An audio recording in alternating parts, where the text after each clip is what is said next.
for a long time. Mr. President, what's your reaction to the intelligence reports saying that the Iranian nuclear sites were only partially devastated, not entirely? Yeah, well, they said it was actually, the report said it could have been they don't know. I mean, they did a report. I could have Pete talk to it because his department did the report. They really don't know. I think Israel's going to be telling us very soon because Bibi is going to have people involved in that whole situation. We hear it was obliteration. It was a virtual obliteration. When you take a look at the ground above, don't forget, the flame is all underground. But everything above, if you look at the before and the after picture, everything above is burned black. The trees, everything. There's one building, but that's a building that sunk substantially into the granite, so that, you know, the fire goes right over it.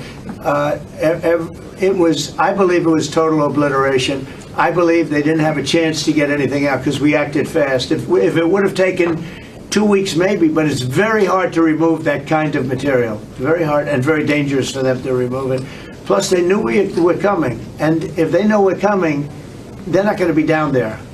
There aren't too many people that are going to be down there. Pete, do you have something to say about that? Well, Mr. President, when you talk to the people who built the bombs, understand what those bombs can do, and deliver those bombs, they landed precisely where they were supposed to, so it was a flawless mission. Flawless.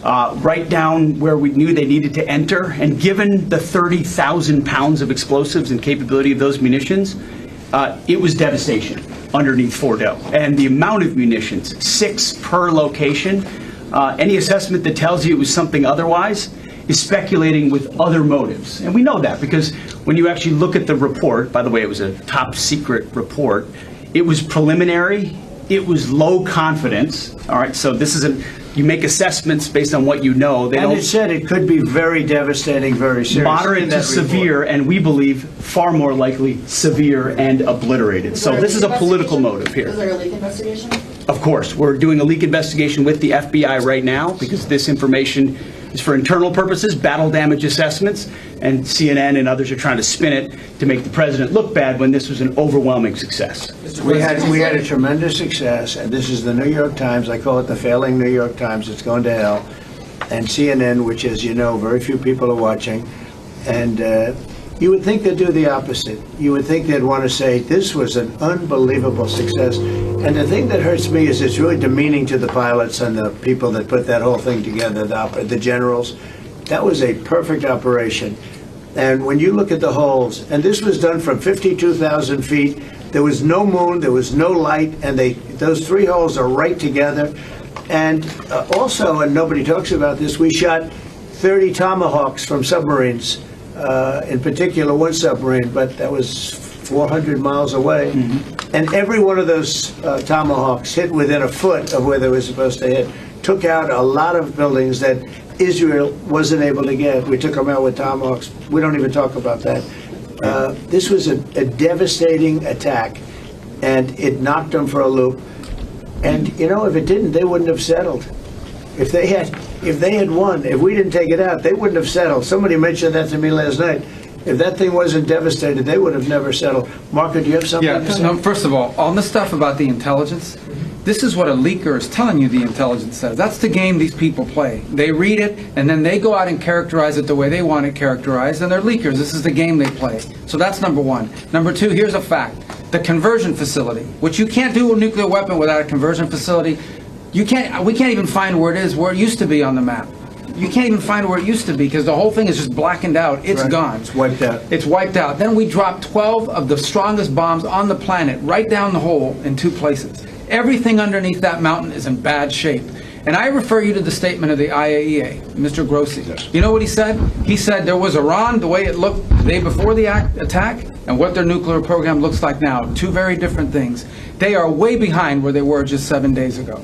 Now, anything in the world can be rebuilt, but now we know where it is. And if they try to rebuild it, we'll have options there as well. But all this leaker stuff, these leakers are professional stabbers. That's what they are. They go out and they read this stuff, and then they tell you what it says against the law. but they characterize it for you in a way that's absolutely false. There's no way Iran comes to the table if somehow nothing had happened. This was complete and total obliteration. They're in bad shape. They are way behind today compared to where they were just 7 days ago because of what the president did. Marco, can I just alert you to one other aspect? So the great thing is you took out the nuclear capability of Iran. This was crucial. You did it in a way which is extremely impressive. But the signal sends to the rest of the world that this president, when it comes to it, yes, he is a man of peace, but if necessary, he is willing to use strength, the enormous strength of the American military. So I think that signal to the rest of the world, this is far beyond Iran, is extremely important. So let me also point us to that aspect of what happened. They went down, Iran went down to the site afterwards.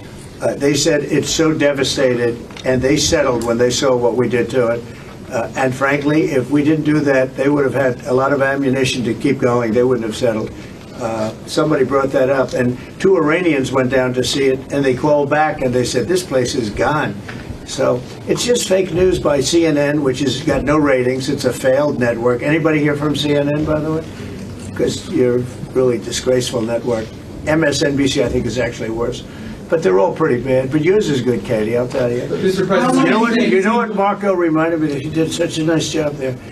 It was 9 years ago I had to debate this guy. He was not easy. I think he even got better. But when you were into your little thing, I said, this is when I had to debate this guy. You think it's easy to debate him? It's not easy.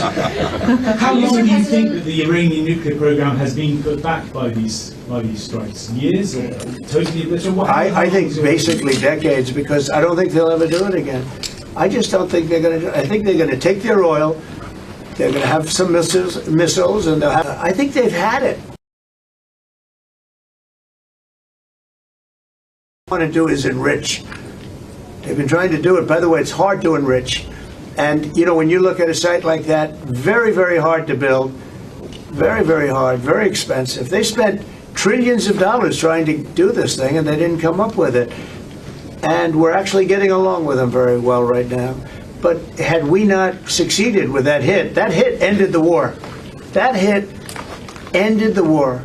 I don't want to use an example of Hiroshima. I don't want to use an example of Nagasaki. But that was essentially the same thing. That ended that war. This ended that with the war. If we didn't take that out, they'd be fighting right now. Mr. President? Yeah. If the Iranians do rebuild, would the United States... If they rebuild? Would the United States strike again? And I have also a question about Russia. But I'm not going to have to worry about that. It's gone for years. Very tough to rebuild because the whole thing has collapsed. In other words, inside, it's all collapsed. Nobody can get in to see it because it's collapsed. You can't go in to see a room that has, 10 million tons of rock in it.